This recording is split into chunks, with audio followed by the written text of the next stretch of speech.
Hello, everybody. I'm D-Labs, and I'm here to bring you Horror October. Everything in this month will be horror related or scary as shit. So here we go for Horror October.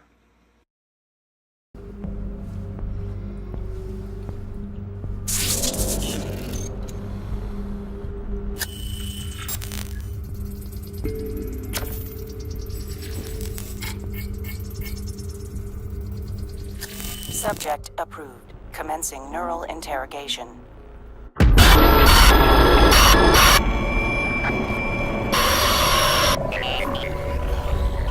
Tomazzi Entertainment.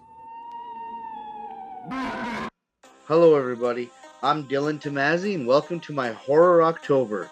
Well, I'm reviewing The Observer. This is a science fiction horror cyberpunk thriller. And for $30, I got 10 hours of probably the most bizarre, craziest gameplay I've ever seen in my life. The story is kind of weird, but basically your son, who you haven't seen in about 3 years, gives you a call and says, "Hey, I need your help." From there, you kind of go to a rundown apartment building, and that's where the whole story takes place. Now, when it comes to the gameplay, I've seen this gameplay before. You pretty much are defenseless, and you have to kind of sneak around these monsters. It only happens about 5 times in the game.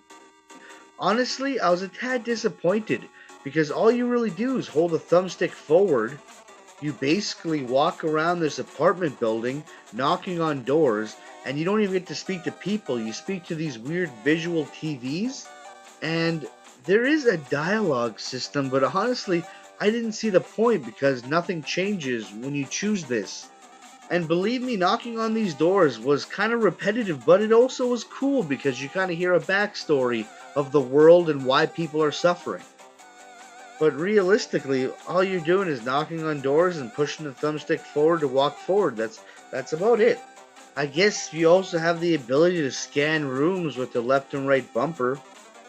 You find dead bodies and you find clues of how they died. But it's really simple, and it might as well just been a cutscene. Where this game truly shines, though, is the story. It is brilliant. And it's definitely clever, but I found the way that they throw the information at you was kind of confusing because you go through these weird acid trip moments that literally make no sense, and you kind of don't know what's important and what isn't because they throw so much stuff at you constantly, and these are long segments. They're like, I feel like they were most of the game. I was kind of going through these trippy, weird hallways that flip a flop around me. And at the end of the game, they kind of have to throw you all the information of what really is going on. And then you make a moral choice. The moral choice I really found cool. The main reason why I found it to be so cool is because it has a good ending and a bad ending. It doesn't have fucking 6 endings of nonsense. Basically, I enjoyed the game quite a bit. Earlier in the review, I mentioned how the gameplay is kind of lackluster, but they distract you a lot with a lot of crazy visuals and references to other games. There's also collectibles you can find. There's recorders you can listen to. There's actually a certain type of collectible in the game I didn't even realize I could collect, and I got none of them. And there's like a weird computer that you can log on to that gives you additional information. It also gives you kind of a weird video game you can play. I don't know, I didn't play it too much. Now, it took me 10 hours to finish this game, and when you're walking through the world, there's like kind of light puzzles you have to do. There's some hacking.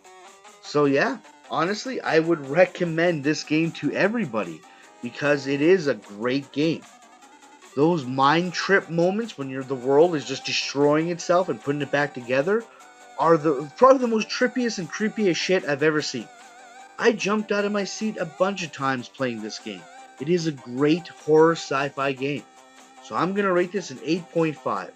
The only reason I don't give it a 10 or a 9.5 is just because of the gameplay, man. Like, I was disappointed that there's only one person in the world that you can actually interact with.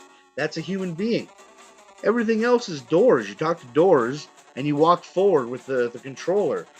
It would have been also nice if you could fight. You know, if this was like BioShock where you had guns, I think this would have been a masterpiece.